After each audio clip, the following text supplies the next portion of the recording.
बलभद्रଙ୍କ रथ rather नाम तालध्वज लंगड़ध्वज बा Haladhwaja.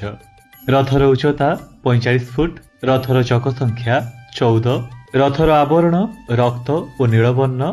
Rather काठ संख्या 763 खंड। रथर अधिश्वर देवता श्री बलभद्र। रथर सारथी मातली।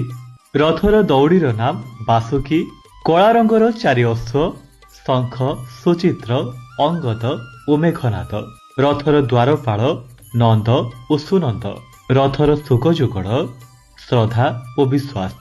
सुभद्रांक रथ रथर नाम देवदलन दर्पदलन पद्मध्वज बा कमलध्वज। रथर उच्चता 44 फुट 6 इंच।